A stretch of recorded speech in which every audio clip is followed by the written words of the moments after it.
Hey guys, it's Matt Bartram here from Warrior Fitness and Health, and in this vlog I'm going to be answering the question, Matt, what is the best time of day to train?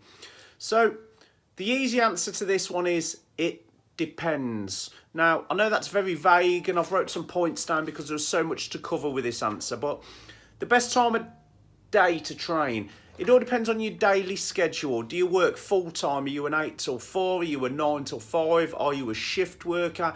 Are you a part-time worker and have rest days during the week? Do you work weekends and have the weekdays off? So you firstly got to know what your daily schedule is. So that will dictate training within free time, obviously. Next thing you need to know is, what is your eating pattern? Are you doing intermittent fasting? Can you actually train in a fasted state? Have you got enough energy? Can you train straight after eating? Do you need a day's worth of food and nutrients in you to give you the energy of training? So you need to know what your eating pattern is and how your body dictates your energy levels dependent on your eating pattern. Is the training you do, is it going to affect your sleep? So I can get up early in the morning and train, and I find it doesn't really have an impact on my sleep. I can get up in the morning, I can get stuck into training. I don't mind losing half an hour sleep first thing in the morning. But for some people, they can't get up earlier and train because they're just not awake enough. Their body clock doesn't allow that. If you train later at night, sort of 7, 8 o'clock at night, that can sometimes stop people sleeping because the central nervous system is way too fired up and it doesn't allow people to sleep correctly at night. So sometimes training later at night will fit in with your schedule and your eating pattern, but it will interrupt your sleep. What is your body clock doing? Some people are night owls and are staying up all night and can train later in the night because they're not going to bed till midnight, 1 o'clock.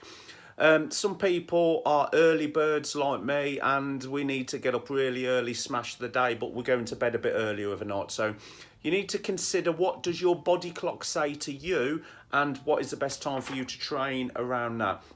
Nextly, what kind of training are you doing? Now, for me, 60% of the time I'm liking to lift heavy weights as part of my training. However, my preferred time of the day to train is early in the morning, first thing. My central nervous system is just not awake and alert enough in the morning to do heavy training. And I don't respond very well to that. So I tend to, when I'm doing my heavy training, I will do it later in the day. And when I'm training first thing in the morning, I will do some sort of cardio body weight routine that isn't too stressful on my body, gets me energized for the day, but I don't have to think about it too much. So the time of the day and the type of training can dictate the best time of the training day for you. The next thing for you to consider is, where are you training?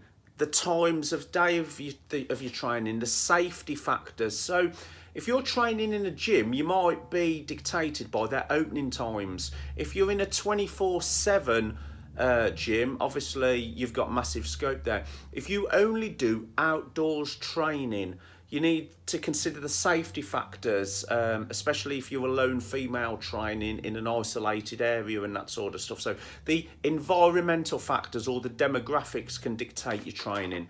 The next thing to consider, what kind of training do you like to do and who do you like to do it with? So if you're a class-based, group-based exercise person, you're dictated by when them classes are on.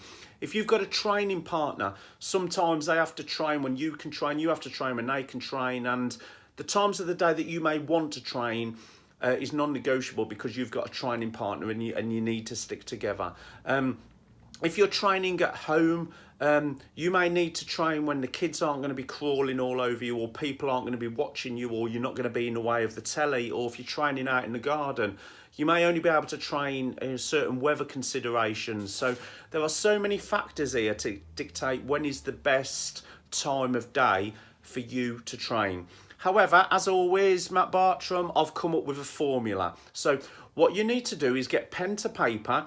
You need to have all these considerations: your body clock, your energy levels, where you train, safety factors, your body clock, is it going to interrupt your sleep, etc. And then you need to pick a time of the day to train where you're going to get, one, the best possible results, 2, with the least minimal amount of training. 3, you can keep it up consistent for a long period of time and even a lifestyle. So again, you've got to pick a time of the day for training where you can get the best possible results in the minimum amount of time, and you can keep it up consistently. So I hope that's answered your question on the best time of day to fit in your training. If you'd like to know any more of my work, please do a search on social media for Matt Bartram PT. Have a look on my website, www.personaltrainertamworth.com. I look forward to speaking to you in the next vlog. Have a great day, and thank you for liking and sharing my work, and I'll speak to you soon.